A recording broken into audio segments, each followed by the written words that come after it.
So this is going to be a short video on how to interpret a graph. So what a graph does is it represents the relationship between two different variables. And so to do that, it's going to contain two perpendicular axes.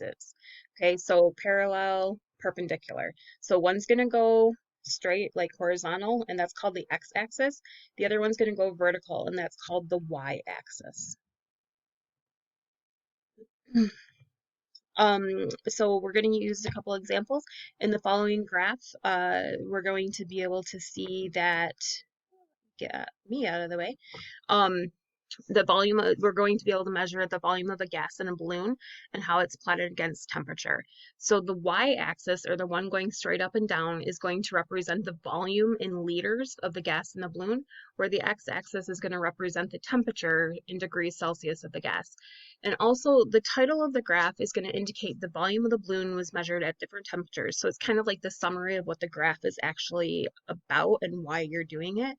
And also the points are going to represent the volume of gas that was measured at that specific temperature. So when we look at this graph, get me out of the way here.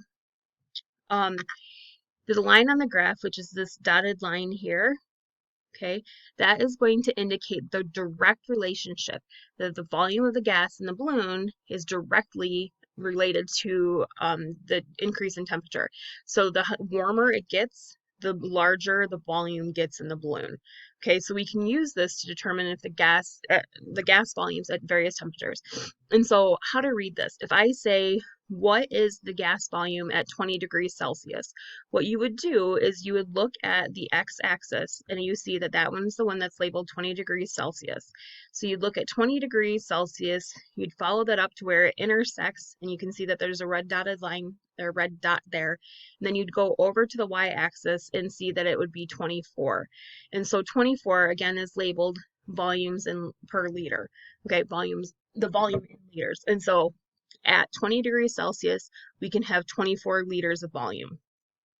If I say at 60 degrees Celsius, well, again, we do the same, follow up to where it intersects and then goes over, you could say that we have about 27 liters of volume. Where again, if we're at 100% or 100 degrees Celsius, okay, and then we would go over, we could see that we have 30 liters of volume in the balloon. Okay, so this is a direct correlation, and then that's just how to read it. And so basically everything that you need to know is going to be on that graph. You have the title that's going to tell you exactly what it is, the volume of the balloon versus the temperature. Then you have the y-axis, which is also the vertical axis, and in this one it's volume, where the x-axis is going to be temperature. Okay, so let's take another look. So this one's using the same idea, but using it with a scientific correlation. So this is with myoglobin and hemoglobin. So if I tell you at 20 millimeters of mercury, what would be our O2 sats of hemoglobin? What you would do is you would find the 20 millimeters of mercury, you'd go up to where it intersects, okay, right there, and then you'd go over to the left, and you could see that we're at 20% oxygen saturation of the hemoglobin.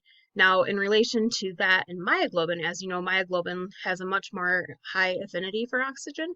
So you can see if we follow that same 20%, or the 20 millimeters of mercury up to where it intersects with this line and then goes over, you can see that we're just over 80% oxygen saturation. So that's the quick way on how we are going to use the scientific method on reading graphs by step.